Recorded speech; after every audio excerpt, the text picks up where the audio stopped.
মানে কি বলবো, মানে এই অঙ্কটা বোঝাচ্ছি যখন এমন একটা ভিডিওর ভিতরে আসলে ফ্যামিলি নয়েজ আসছে। তো এই জন্য ভিডিওটা পুরোপুরি বাদ দিয়ে দিলাম, আবার নতুন করে শুরু করতেছি। তো শুরু করি।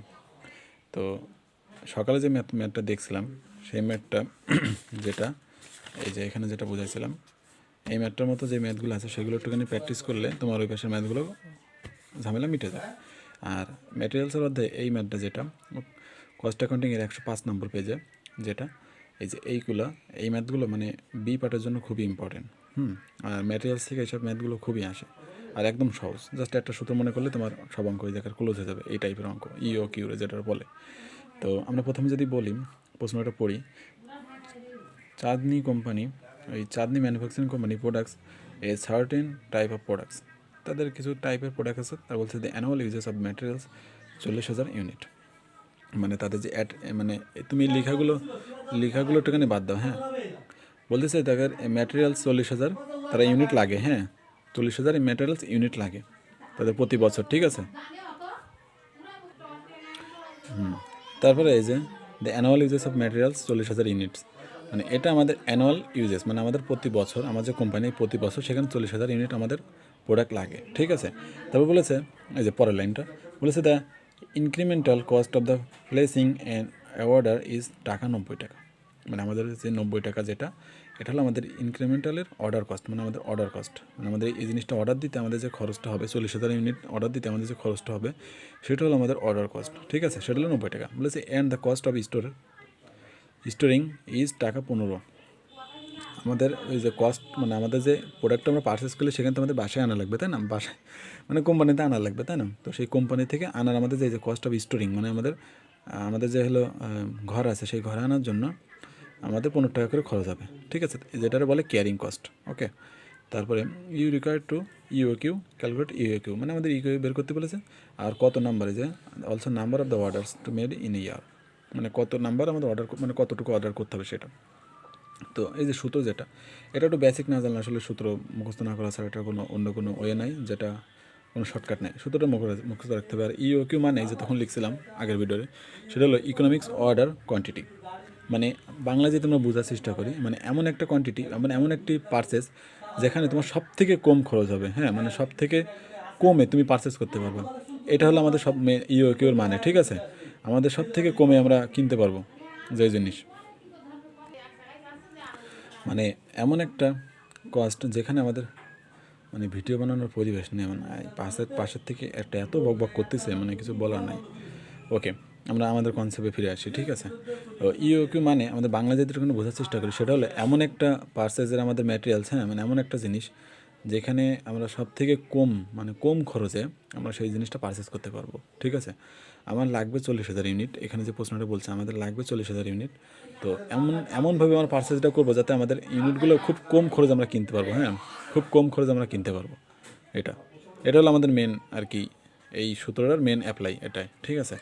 তো আমরা সূত্র যেটা আসলে ইও কিউ সমান সমান √2NO divided by C.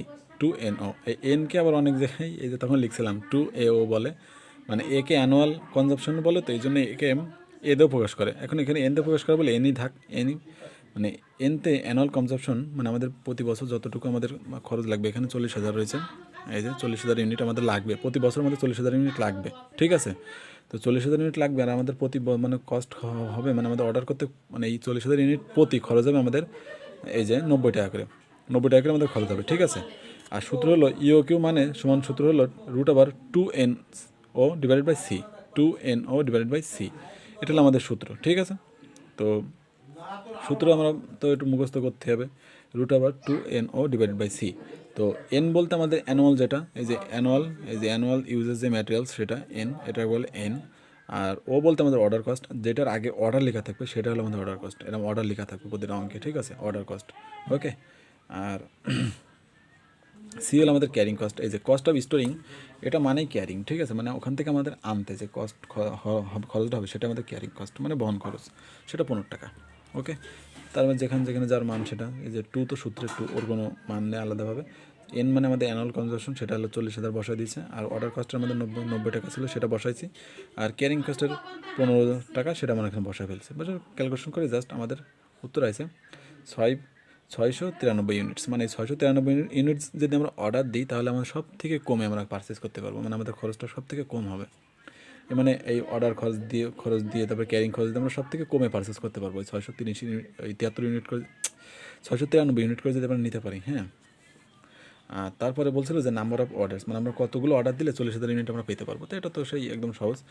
Number of orders সমান এই যে অ্যানুয়াল কনজাম্পশন, মানে আমাদের বছরে লাগবে 40,000। আমাদের আমাদের আনলে সুবিধা হবে, 693কে আনলে আমাদের সুবিধা হবে। তাহলে 693 ভাগ দিলে যে 98 বার, এই যে এত টাইমস আমরা যদি অর্ডার করি বা এত টাইম আমরা যাওয়া আসা করি, তাহলে আমরা খুবই মানে ভালোভাবে আমরা পারচেস করতে পারবো।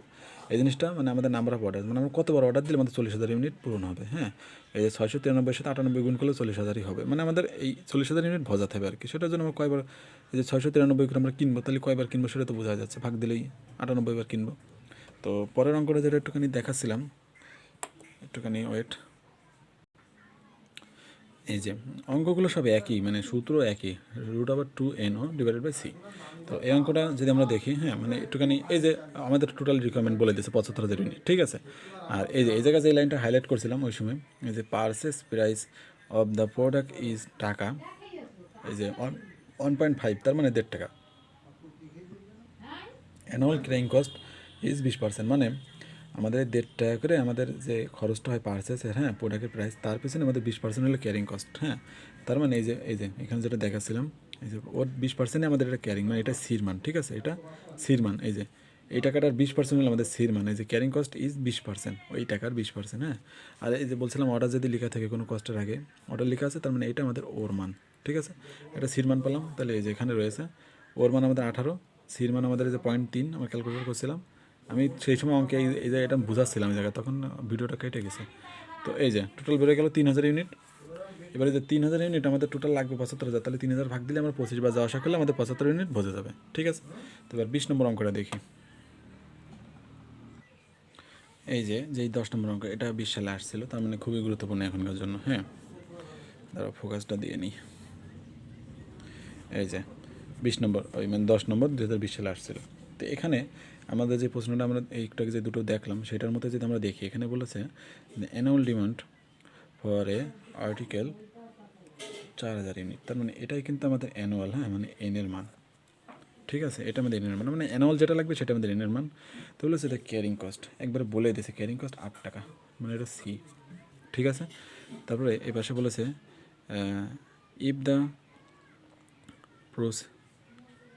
প্রসিউরমেন্ট কস্ট ইজ টাকা, এই পাশে এই যে 250 পার অর্ডার। এই যে অর্ডার লেখা থাকলে সেটা আমাদের ওর মান, তার মানে এটা ও, ঠিক আছে, এটা অর্ডার কস্ট মানে ও। দেন ডিটারমাইন, এবং পরের বার বলেছে যে ইকোনমিক অর্ডার কোয়ান্টিটি কোনটা, তারপর নাম্বার অফ পার ইয়ার, তারপর বলেছে টাইম বিটুইন টু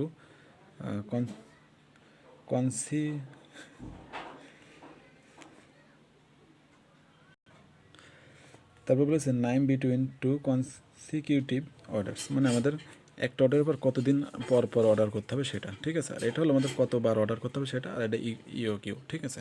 তো আমরা সূত্র অ্যাপ্লাই করতে হবে সিম্পলভাবে। তাহলে এখানে তো মান সবগুলো আছে, অঙ্কটা তুমি করবা। আর আমি শুধু 3 নম্বর অঙ্কটার কথা বলতেছি, যেটা বলেছে টাইম বিটুইন টু কনসিকিউটিভ অর্ডার্সের, মানে একটা অর্ডার পর কতদিন পর পর অর্ডার করতে হবে। হ্যাঁ, সেটা আমি দেখাই দিচ্ছি।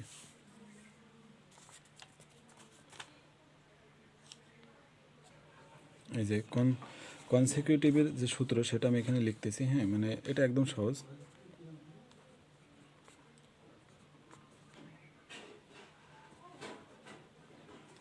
কিউটিভ অর্ডার, এটা সূত্র হলো কনসিকিউটিভ অর্ডার সূত্র হলো ওপরে 360 আর নিচেই আমাদের যে নাম্বার অফ ইয়ার, যেটা এই যে নাম্বার অফ অর্ডার পার ইয়ার যেটা বেরোবে, মানে আমাদের এই যে টোটাল আমাদের ইউকিউতে একটা মান বেরোবে, তাই না? সেটাকে যখন আমরা টোটাল এই যে এখানে 4,000 ছিল টোটাল, ওইটাতে যখন ভাগ দেবো ইউকিউ দিয়ে, তখন তো একটা সংখ্যা বেরোয় যে কতবার অর্ডার করলে যে জিনিসটা আমরা পাবো। তো কথার কথা এখানে এখানে যদি আমাদের এটার কথা বলতে বলতো যে আমাদের কয়বার মানে একটা অর্ডারের পর কতদিন পর পর আমরা অর্ডার করবো, তাহলে এখানে যে আমাদের যে 25বার অর্ডার করতে হবে 360 দিনের ভিতরে, তাহলে এখানে আমরা যদি কথার কথা সে 25 দিতাম আর এটা করে যেটা আমাদের আসবে, তাহলে ততদিন পর পর আমাদের অর্ডার করতে হবে। এই যে এখানে ক্যালকুলেটর করেছে 14 পয়েন্ট, তা দিন তার মানে সংক্ষেপ হয় না, তার মানে আমরা লিখে দেবো 15 দিন। ঠিক আছে, 15 দিন, তার মানে 15 দিন পর পর আমাদের 25টা অর্ডার করতে হবে, করলে আমাদের টোটাল আমাদের যে জিনিসটা সেটা আমরা পেয়ে যাব। তা আশা করি বুঝতে পারছো। তো অঙ্কগুলো একদমই সহজ, একদমই ইজি। বাদ বাকি এই পাশে যে অঙ্কগুলো আছে, এই যে এই পাশে যে ম্যাথগুলো আছে সবই একই ধরনের ম্যাথ, এই জায়গা ম্যাথ মানে সবই একই। এই যে এগুলো একটু একা ট্রাই করার চেষ্টা করো, তাহলে দেখবা খুবই ভালো হবে। এই যে একটা আছে, এই পাশে একটা আছে, এই যে এখানে পেজ নাম্বার হলো 105। তো দেখো।